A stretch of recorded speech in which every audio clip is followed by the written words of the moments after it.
Good morning, good afternoon, good evening, whatever time you are watching this. Welcome back to the 40th episode from the Since I Was Young podcast for all things Heart of Midlothian. Joining you as always is myself, Ewan Ramsey, and Alan Scrimgeour. Alan, how are you doing? Good, sir? You good? Yeah, mate, I'm very good today. Very good. How are you? Very well, man, considering it's a horrible Sunday, but yeah, it's been not too shabby as well. Of course, it's not, the weekend and the weather has not been helped by the very specific results that have been forth throughout the last few weeks. But of course, this is what this podcast is all about, to talk the ins and outs of Heart of Midlothian. More specifically this week, we will talk about the relatively disappointing performance from yesterday's Scottish Cup last 16 tie at Tynecastle against Livingston.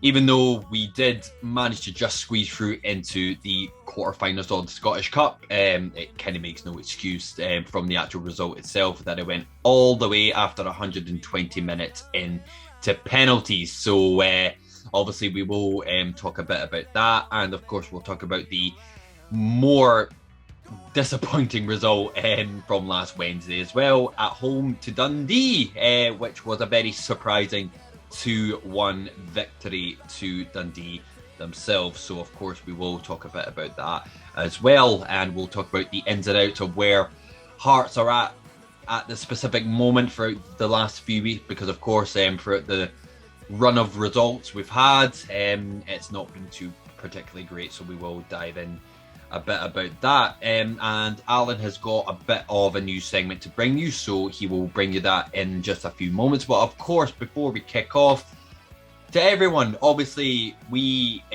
are very proud of the fact that this is our 40th episode. Like 40 episodes of you guys just listening to us rant about piss and, well, me rant about piss and shite, and Alan actually making some sort of sense. But like, of course, all of, like, you know, we've said it most likely into the 10th, the 20th, and the 30th. But as always, guys, honestly, it means a massive deal to us that you guys are still like around and like, you know, interacting with us throughout our various social media platforms, and like, of course, our YouTube channel, like, as well. So a big, massive thank you to everyone who is still cracking about. And on that note as well, if you're not subscribed to the Since I Was Young podcast for all things Heart of Midlothian, please think about subscribing and smash that like button as well, because it like allows the video to travel a bit more in the YouTube analytics, so it does help us out massively. And of course, guys, if you want to get in contact with us throughout our socials as well, please feel free to do so. We are on Twitter, Facebook, and Instagram, all at SIWI Pod. Alternatively as well, if you want to get in contact with us through our email as well, you can. It's at sinceIwasyoung1874@gmail.com. And lastly, if you want to get in contact with either myself or Alan, you certainly can. Both our links to our Twitter pages as well will be in the description. So, Alan, I said at the start, we've only got a tiny bit of news from your usual news segment, but in retrospect, it's actually a big, like, sort of a piece of news, like, you know, going forward in terms of, like, you know, the amazing work that that the podcast and some Hearts fans in general have been doing for the outer, like, sort of a community for Hearts, like, as well. So do you want to give us a wee bit of an insight on that, my man? Yeah, of course. Obviously, those that know or may not know, the This Is My Story podcast did a thing a few weeks ago now where they partnered up with Big Hearts, and they obviously took donations for tickets and donated those tickets to then give to Big Hearts, which then distributed them to families that are perhaps less fortunate, or, you know, perhaps just unable to, because I mean, going to a game of football is quite an expensive day out for a family of four, for example. So they've basically taken it upon themselves to do that. And it was brought to my attention just today, in fact. I think it's been doing the rounds for a couple of days. There's two guys on Twitter that have decided to sort of follow suit, and they are Rab Lockhart and Liam Anderson on Twitter. They're essentially doing the same thing, taking donations. They will use those donations to buy a number of tickets for the game against Livingston on the 19th of March. But I believe it's going to be an ongoing thing. Yeah. But the 19th of March is just the next one that they've been able to kind of put it down for. and they'll use the donated amounts to basically buy a bunch of tickets, donate them to the Big Hearts, who will then distribute them to schools or families, as I said, that are a little bit maybe feeling the pinch, considering the cost of living and the way of the world at the moment. Of course, it's not in a good place. But no, just a shout out to them, and obviously anybody that's done any kind of fundraising over the last little while, be it to donate it to Hearts directly, or be it to donate to Big Hearts and show them a bit of support, because obviously we're a fan-owned club, so these are the things that we can do to kind of put back into it, shall we say. But yeah, feel free to go over to either Rab or Liam's Twitter accounts on Twitter. We'll put them in the description if one of us remembers to do it, and slide into their DMs and find out what the story is. And yeah, feel free to donate any amount you can. Any amount's appreciated. Don't feel like you have to cover the full cost of a ticket if you yourself can't afford to do it.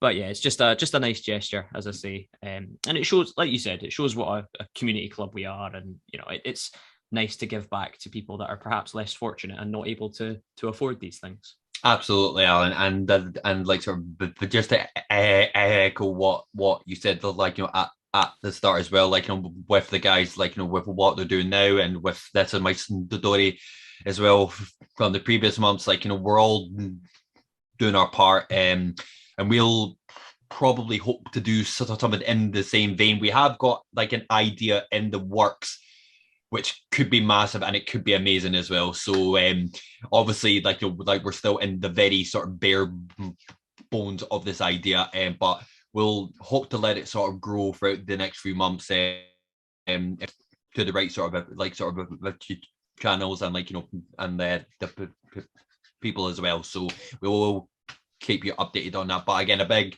massive well done to the guys, and like Alan said as well, we will leave their links in the description if you wish to make a donation.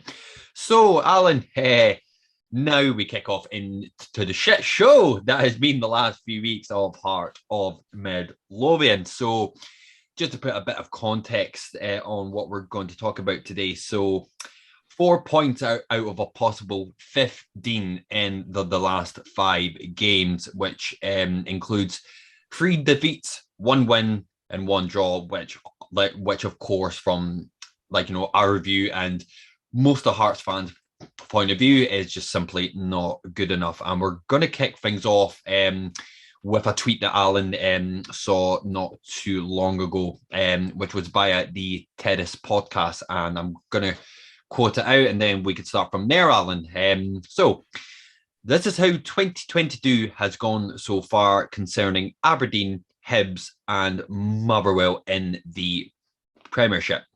They've played 17, they've won none, they've drawn 6, and they've lost 11 games.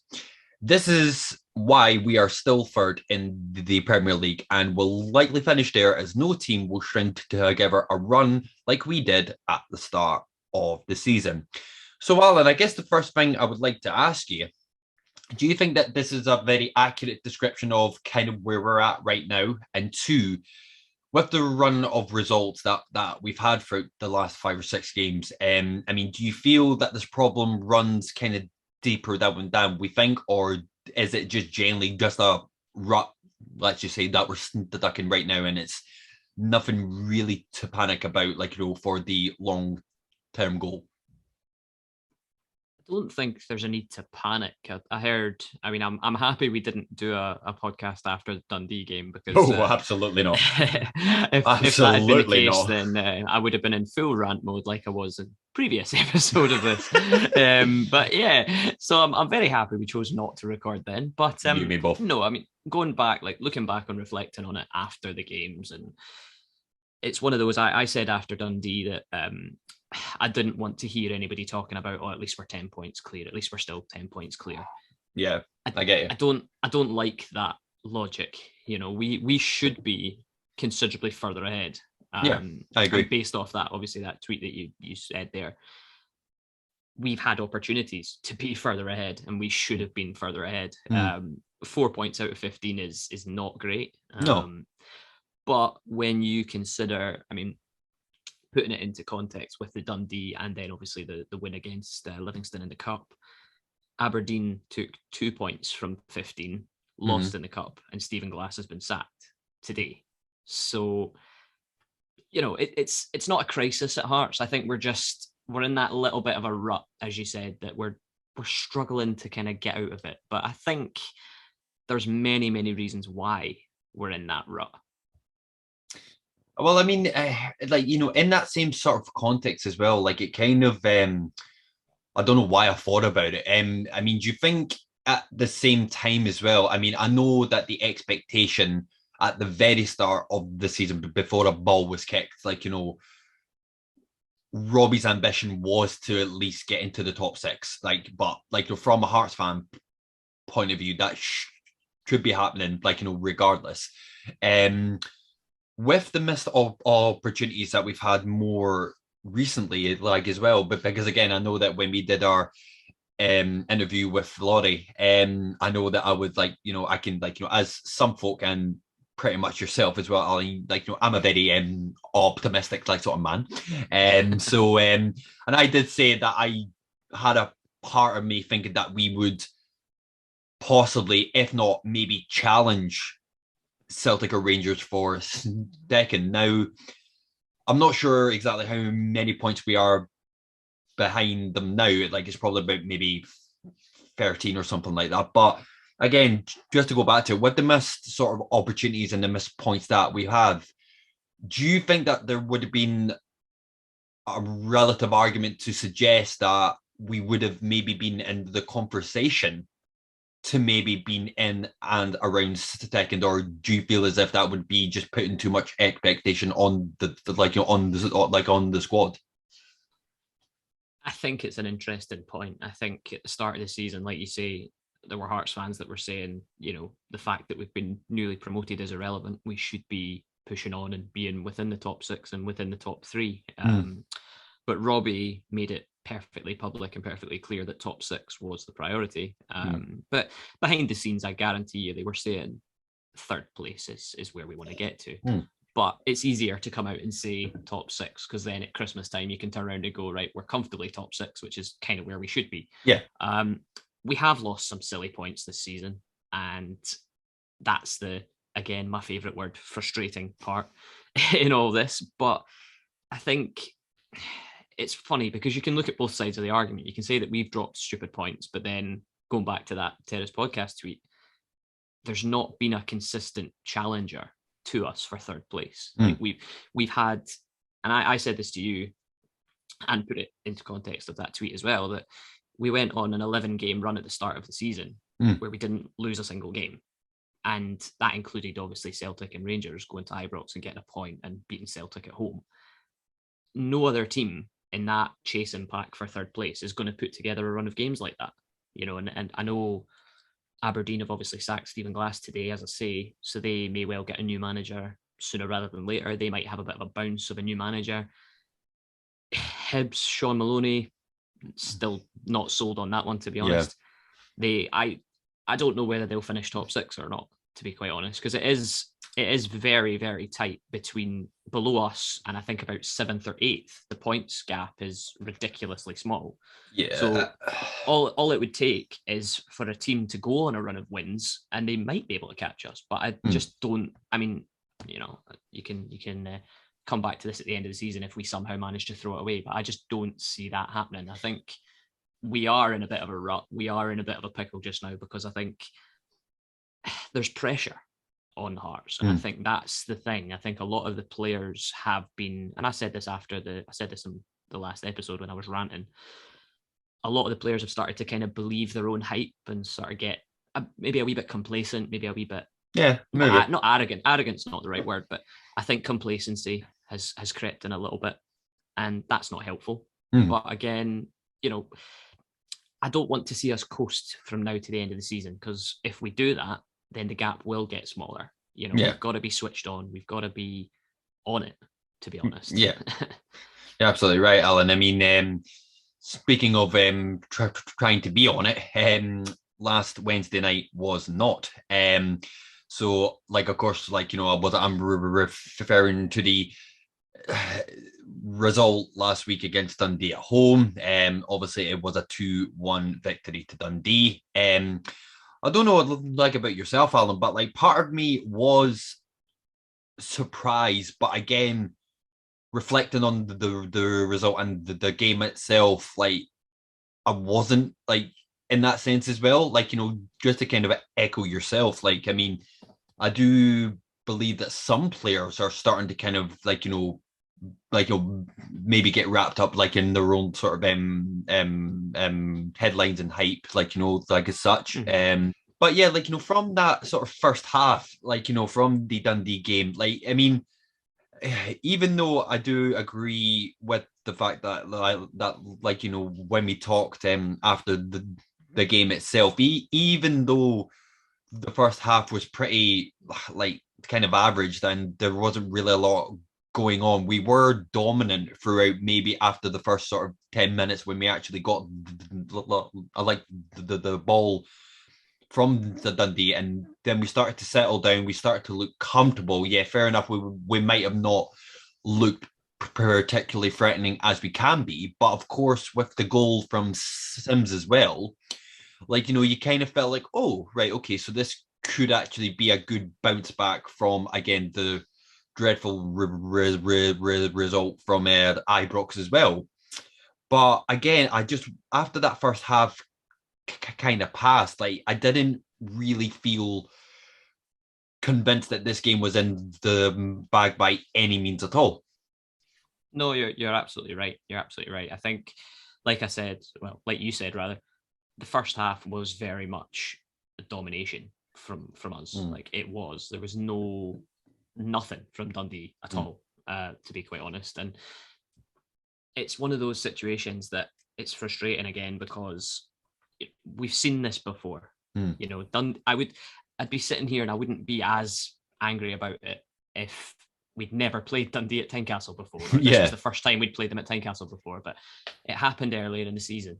We were 1-0 up, coasting through the game. Dundee had one chance, they scored, they got a draw right at the end. So it was one of those situations that halftime was 1-0 was probably the right result at halftime. See, we did have chances to get more. But wasn't happening. Yeah, no, I do agree with you to some extent, but even if we hadn't have scored, like I would have felt that would be also like a fair reflection as well, because even though Dundee didn't have anything at all, I still thought that we still didn't look really threatening as we absolutely should be. Yeah, I agree with you on that. I do agree. I think, like I say, it's so predictable and it's so typical. Like that's the biggest thing for me. Like you want to see a reaction after Rangers. 100%. Fans were crying out for a reaction after Rangers, and then even the players in the media were saying, "Yeah, we'll be switched on, we'll be focused, we'll go. You'll see a reaction." And then you go to that and you just think, what was that for a reaction? It's exactly the same as the Brora Rangers game in the cup last year. It's exactly the same. We'll show you a reaction, and then we go and lose. What was it, 3-2 against Queen of the South at home? Yeah, it was the game after. So there's so many parallels with that, but it's just, I think going back to what I was saying earlier, I think burnout is a massive factor. I think, and this is something that I was going to bring up later on, but it kind of leads into what we're talking about. Yeah. We have the smallest squad in the league in terms of numbers. Yeah. And we've just played a run of games that are all against teams that were round about us, and then we played Dundee at the end of it. We've played a lot of games in a short space of time. Yeah, true. And it's the second half for me against Dundee was a disaster because Robbie didn't have a plan. And that's where I get a bit annoyed about him. And that's where I'm not going to start questioning Robbie Neilson, because I like Robbie. I'm a Robbie Neilson fan. I'm not going to start, hanging bed sheets outside Tynecastle asking for him to leave and all this nonsense. But I can understand people when they're critical of him for things like that, because tactically, the substitutions that he's made on a few occasions this season haven't worked. And this is the problem for me. As the game was going on, obviously Dundee scored in the first 5 minutes of the second half with the own goal from Civic, which was just unfortunate. But yeah, I know. Yeah, that they still got themselves in a position. They still got themselves in a position to have that shot, and then Civic deflects it in. So it's not as if Civic turned around and smacked it in his own net. Like, no. And then obviously as the game's going on, Robbie Nielsen's just throwing every forward he's got on the pitch. And I'm like, but what's the system? There was no, not to my eye anyway, when I was watching it, there was no kind of plan of, right, he's gone with 2 up top, right, he's gone with 3 up top, right. He's basically just throwing every forward that he has. You're absolutely like you're absolutely right, Alan, because like it seems to be like throughout the last few weeks, especially, it's like it's either been throughout or just maybe at the start of the second half, right? Okay, we'll bring the Woodburn on, we'll bring out Janelli on, we'll bring out JMS on, and then the next game it's right, we'll bring out JMS on first. Yeah, the demo bring like it's just like a same cycle. Yeah, it's predictable. It's predictable, and I think the system, the 3-4-3 system, I like it. I think it works, but it only works if you've got the right people in it. And I think like I said before, we've got a small squad. I think a large part of the issue has been that we've got a small squad of players, and then you have to rotate them at some point. You have to drop someone to bring somebody in, and we dropped Devlin for the game against Dundee, and I thought he deserved to be dropped. Yeah, I do agree.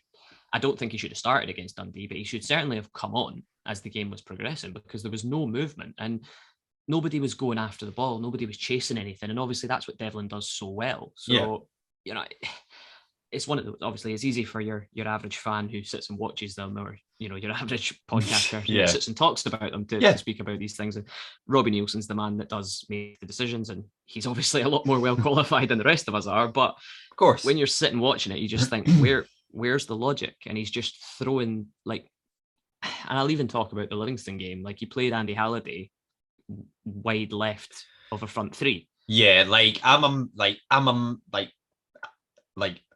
was about to say I'm a massive fan of Andy Halliday, which I am, but even I have a line where if you're going to put Andy Halliday in a front three, I can understand if he's trying to do something new, but Andy Halliday is not an attacking football player in that sense. And, it kind of brings me to, one of the things that we've been talking about for a few weeks, especially when he came in throughout January. So, of course, with them throughout the last, 6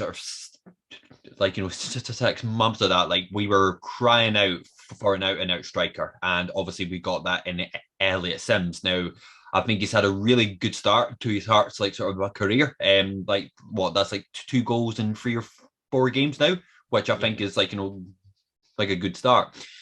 However, you did make the point, and I do agree with you to a big extent, where you feel as if in whatever system it may be, whether it may be a 2, whether it may be in a front 3, that Sims and Boyce, I mean, granted, it is still early days, but you don't really see Boyce and Sims working together in the same team and vibing off each other and kind of having that sort of a connection to get goals, to kind of bounce on each other.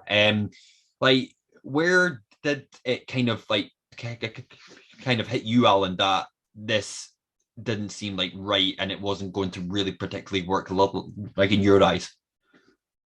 I think the derby, to be honest. Right. It's a difficult question, because obviously I think as a 2 with a number 10 behind them, it could work, but they both strike me as the sort of person that wants to be through the middle. And we've seen Boyce do it all season so far. To very good effect. He's the top goal scorer at the club. He links everything together. And the 3-4-3 system, the way we play it, without getting all technical, obviously, no, of course, the 2 wide players are encouraged to kind of cut in, and when Boyce is in the middle of them, that can work, because Boyce drops deep and lets the 2 wingers cut in. We've seen it with Barry Mackay, we've seen it with GMS, we've seen it with Janelli. They like to cut in, and even Alex Cochrane, when he's playing at left wing back, he comes forward and drops in as well. So Boyce does it well because he drops deep when he's that front man, but he knows when to be at the front, and he's always in a position where he can be effective. And then I think Sims came in, and I think we needed another striker. Oh, We've said yeah. it through the whole of January. I'm not suggesting that he wasn't the right one to get in because he looks like an absolute unit and an absolute handful. And he's done very well so far. But I think trying to put them both in the same system. Yeah, do you feel as if it just doesn't work? Well, it's a case of just to keep the same shape. Like that seems to be why Robbie does it. Like, as I say, I'm not saying they can't play together, and it is still very, very early, and they're still getting used to each other. And it's a very, very difficult one. But I've seen Boyce play off of Sims now on a couple of occasions, and have not been impressed. Because I agree. Boyce isn't mobile enough to run the channels. He's not mobile enough to get in behind because that's not his game. Sims can do that, but then could you play Sims on the right and Boyce through the middle? I just think that it's very much a case of Robbie likes the system, the 3-4-3, and I like it too. Yeah, no. Trying to fit players into it just to keep it going is not the way to do it for me. Like Andy Halliday, as I said, going back to that, played left wing against Livingston in the Cup. The only reason he played left wing against Livingston in the Cup is because he played left wing against Auchinleck Talbot and was fantastic in that game. But you've also got to consider the quality of the opposition. Yeah. When it comes to that. And I like Ellis Sims. I like Liam Boyce. Of course I do. I think I'd love for them both to play every game from now to the end of the season if they can make it work and bang goals together. Yeah.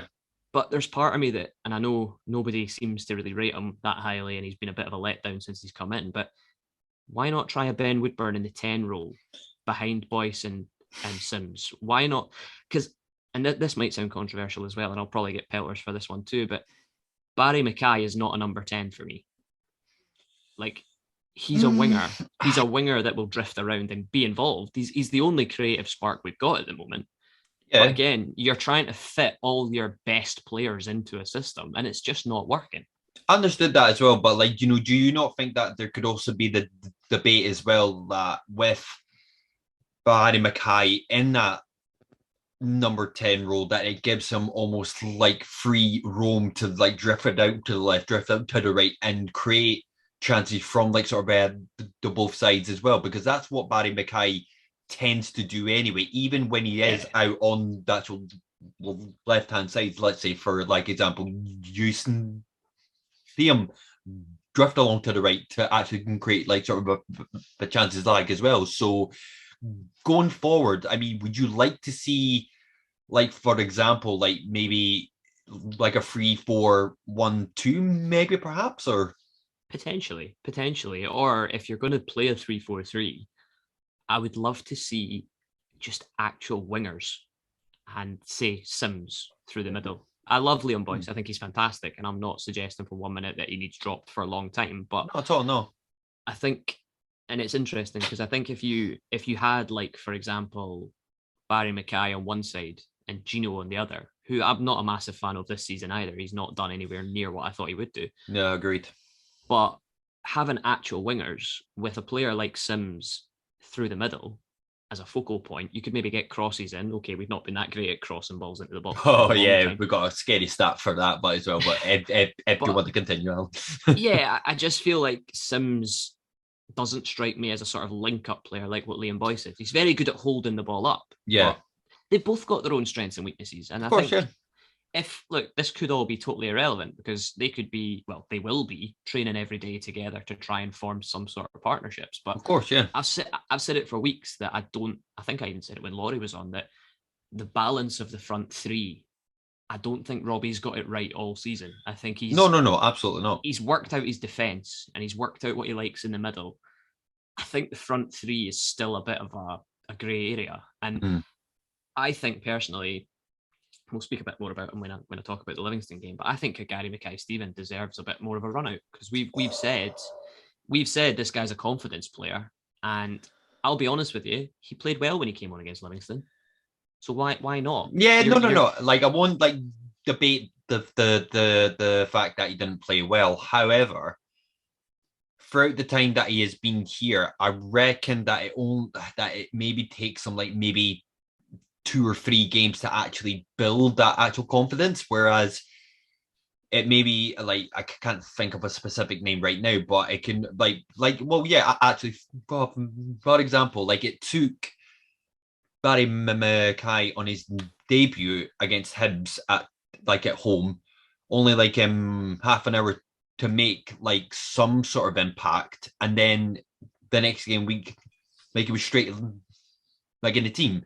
So could you make that kind of sacrifice for like two like or three games for GMS to kind of build that confidence? Or Well, the thing is, if you're going to keep throwing him in when he's cold, he's not going to do anything. Yeah, so point. there's an element of that, and I think, as I said before, we've got a very small squad. We don't really have the options to rotate players. So all Robbie seems to do is kind of it's square pegs and round holes. That's what Robbie's been doing for weeks. And look, it's because we've played so many games in such a quick amount of time. Like that, I'm not suggesting for a minute that that's right or wrong. We have a small squad. We can only work with what we can work with. But I just think if I'm somebody like an Aaron McInniff or a Gary Mackay-Steven or even a Gino, I'm looking at that and I'm going, right, we're struggling to create, we're struggling to score, we're struggling at that spark at the end. They said it on Sportscene last night when I watched the Livingston highlights back again, that we have lost a bit of that spark. We have lost a bit of that confidence that we had at the start of the season. And look, I'm not a big lover of Gary Mackay-Steven, far from it, but you're talking about a confidence player, and then you're putting him on for half an hour at the end of the game, and then guaranteed against St Johnstone. I don't think he'll start against St Johnstone, but then you're going to throw him on with, say, 20 minutes to go and expect him to do something. He can only build up that confidence if he's given consistent time to do it. So it is a catch-22. But I think going forward, obviously we're, the Cup's kind of, obviously because we've progressed, we'll be in that. The draw is tomorrow night. Yeah, you are right. But we're back to playing one game now. We're back to Saturday game, and that Saturday game, then Sunday games and Saturday games. It's not like Tuesday, Saturday, Sunday, Wednesday, whatever. Yeah. So there's maybe an element of now, right, we've got through that little spell where we had a lot of games together. So now we can rest and go again. I get you, Alan, but just to kind of briefly, just to go back on to the Cup game, as well, regardless if we made it through or not, to go 120 minutes at home against a slightly lesser side, let's say, that was a draw. Regardless whether we went through on the penalties or not, the performances have not been up to standard at all.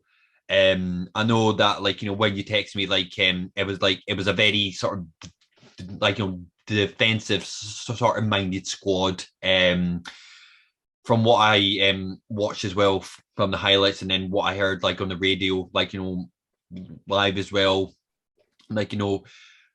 Livingston defended rather well, but at the same time, again, the same theme, from the Dundee game, we weren't offering much, as a threat. So again, it's just, it doesn't, I do agree with what you said at the start. I don't think it's straight away to the panic stations, but at the same time, and we seem to say this every sort of month or so, but something needs to change. And I think you kind of hit it in terms of our forward line, where we've kind of got past that. We don't know what to do in the final third. It's now a case of putting the ball in the back of the net. I think it was Robbie that said either yesterday or today that some of the players are trying to score the perfect goal. Now, last time I checked, Alan, you score goals to win football games. Now,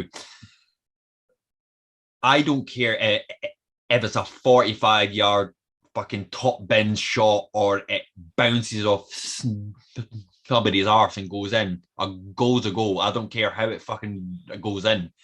But do you think that Robbie has a point that players are maybe kind of thinking too much about it, that are trying to make it too complicated to try and score? And do you feel as if it is just a case of for some players, just for example, Devlin, Benny, Haring, more, not sort of essential, like sort of like with the players, but to try and be a bit more sort of the braver to try and shoot, to try and score. I think that's fair. I think we talk about Barry Mackay being the creative spark, and all the positivity comes through him, but he's still not scored a goal yet. He's had chances. He's came so fucking close to it. Yeah, he's had chances, and I'm not going to criticize him because he's not been at all, getting no. into positions where he could, but one of those will go in at some point. Absolutely. And that's the thing. I think we rely very heavily on Liam Boyce's goals to kind of get us the wins. Obviously, Sims has come in and got a couple, but we don't have many goal scorers in the team. And something that struck me from the Livingston game, and that this is just a general point, Benny Beningame was constantly passing it backwards, and every pass backwards was greeted by moans and groans from the terraces. But my defense of Benny is, well, if nobody in front of you is moving to get the ball, what choice do you have? Like, you're going to go backwards or you're going to go sideways, because even if he's looking up, I will say he doesn't look up forward enough, but when he does, if nobody's there showing for a ball to move it forward, then you have to go backwards, you have to go sideways. That's called keeping possession. And against Livingston, like, that's what we did incredibly well, but that's because that was all we really could do, because they defended exactly the same as Dundee. They came and they sat back and they said, well, if you're going to beat us in 90 minutes, you have to break through us. And again, that goes back to Robbie Neilson and his tactical abilities to do that. But I could sit here. Which I won't.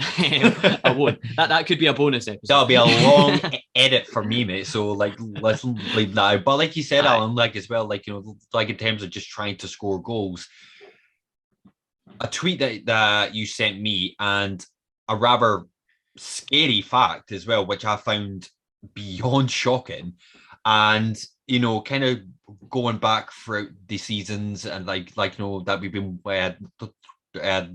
watching Hearts, and it's something that's going to have to be taken into consideration moving forward. So it was a tweet from Neil Robertson. 167 corners has been taken this season. One goal has came from it, and more specifically, it was the goal for at Ibrox when McGregor spilled it, which you could debate, like, was it us that kind of made that goal, like, blah, blah, blah, blah, like, etc. But either way, that's shocking, Alan. And I mean, we said the same thing as well from corners, and if it's not Stephen Kingsley standing in front, like, for a free kick, like, for set pieces, like, in general, you just don't have that spark making, right, okay, well, like, we can make something happen here. Like, I don't get that sort of, that like, sort of a competitive edge every time we get a corner or we get a set piece thinking, yeah, we could score here. It just doesn't happen. Yeah, I mean, we had 16 corners against Livingston. So that in itself is ridiculous. But I mean, you can say, oh, we don't have a good set piece a corner taker, which is probably true as well, because I think every time I've seen any Hearts player take a corner, it's never really come to anything. But this is the thing. These things are opportunities. Like, they're free opportunities. Yeah. Like a corner is a great opportunity to get a goal. And I think in modern football, like, you see, I mean, somebody that we know very well, Austin McPhee, he's down at Aston Villa, and he's set piece specialist. Exactly. Like, he's a set piece. Yeah, he's a set piece coach. Like, they work on these things, and it pays. It pays because they score goals. Even if it's little routines off the training ground, even taking it short. Just trying something different. Yeah. If you've not got a player that can whip it into the box consistently and get a header on it, whatever, try something different. Yeah. And I think, I mean, I don't know if Hearts have. I don't think they have a set piece coach. I could be wrong, but I don't think so. But it could be something that Robbie might look at, because, as I say, corners are massive opportunities. And we had 16 of them against Livingston. And to think we had 16 corners and not a single one of them got anywhere near testing their goalkeeper is crazy to me, especially in a game like that we were struggling to break through. So when you're struggling to break through a defensive system, you get a corner, try and take advantage of it. Absolutely, Alan, absolutely. And speaking of moving forward, so of course, like I said as well, it's back to the normal sort of fixture list, and our next game is away to St Johnstone. And like we said this, like, before we started recording, Alan, I've not been in a mindset where even if we have got beat, like, from the like the weekend, like, if it's the next again game, I'm not being too really concerned about it. But more specifically now, I don't know, like, it probably is because we've been like on this sort of bad run of form, but St Johnstone away, and I know that your word seems to be frustration, but this is a massive game. Like, it really is. Like, every game just seems to be, for some reason, a massive game. And even with the comfortable 10 points that we have, like, it kind of like 10 points is a kind of like, that sort of midway sort of like, okay, it's good, but it could go badly really quickly. And if, for like example, knock on wood, if we were to lose, and then if either Dundee United or Motherwell were to get a win, like, yeah, granted, like, it's still 7 points, but like, again, it kind of brings that margin finer and finer as well. So what would you like to see, and what would you expect to see when we go away to McDermott Park, mate? I think it's set up to be a disaster. A disaster, Alan. Absolutely. Probably a tense and scrappy afternoon. I think St Johnstone are bottom of the league just now. Form's not been great, but neither is ours.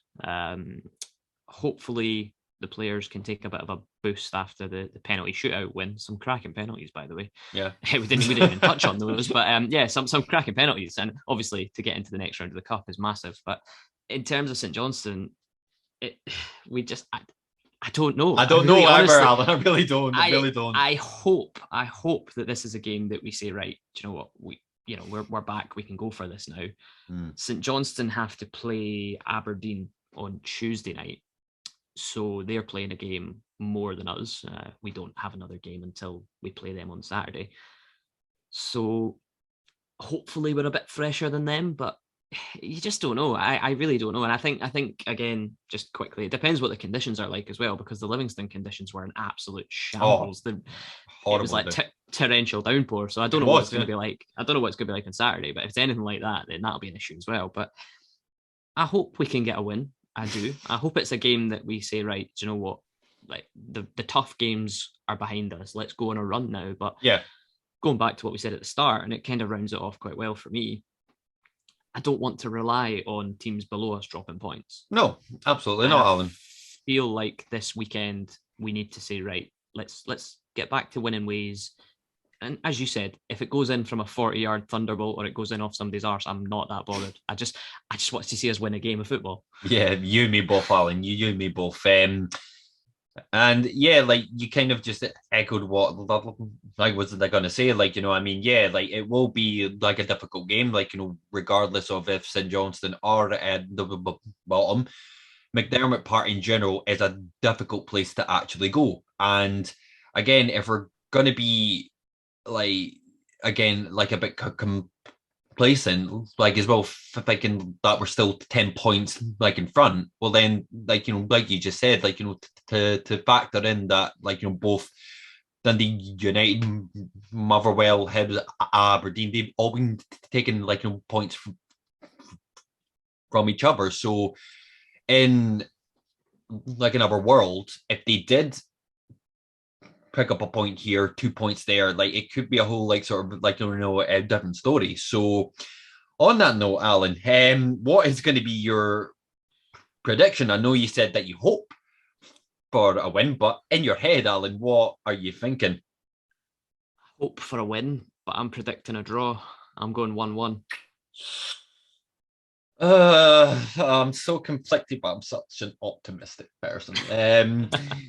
See, like honestly, genuinely, see, like again, like if God, like for bid, if there was like a ridiculous potential downpour of rain and there'd be floods and there'd be horrible sights happening, I'd be saying, "Fucking, it's fine. Just put a fucking jacket and you'll be fine."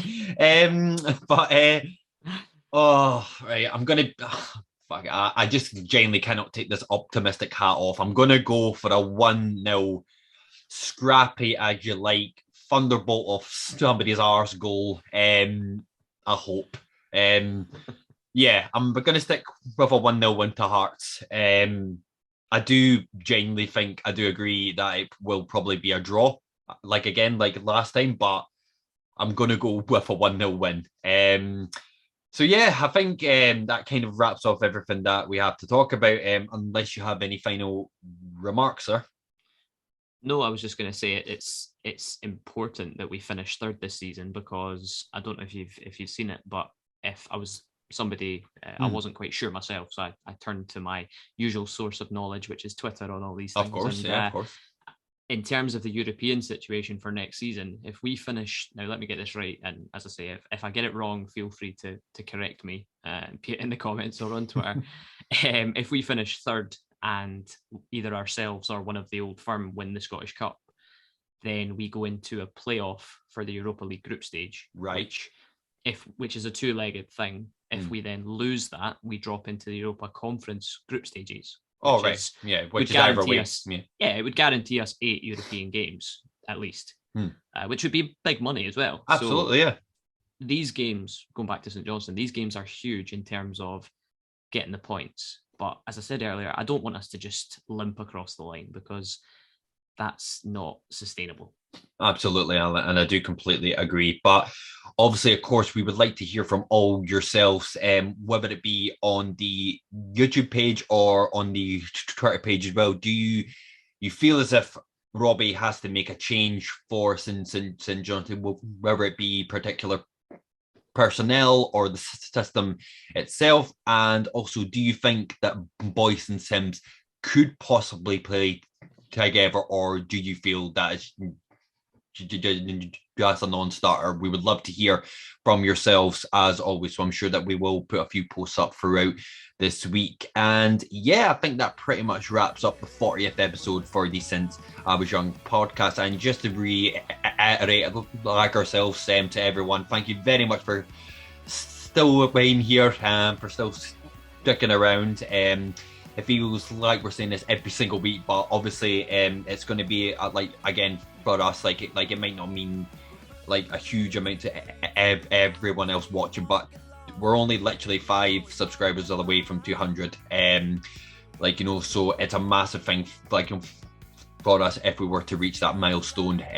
So if you aren't subscribed, please think about subscribing and smash that like button as always. And just a final well done as well, as I've just remembered as well, our lovely colleagues on the Perfect to Basic podcast, obviously, like as well, they just hit a massive milestone as well, where they hit 50,000 views as well, which again, absolutely massive. So well done to both Daniel and Adam, and hopefully it'll be up 100k not too soon.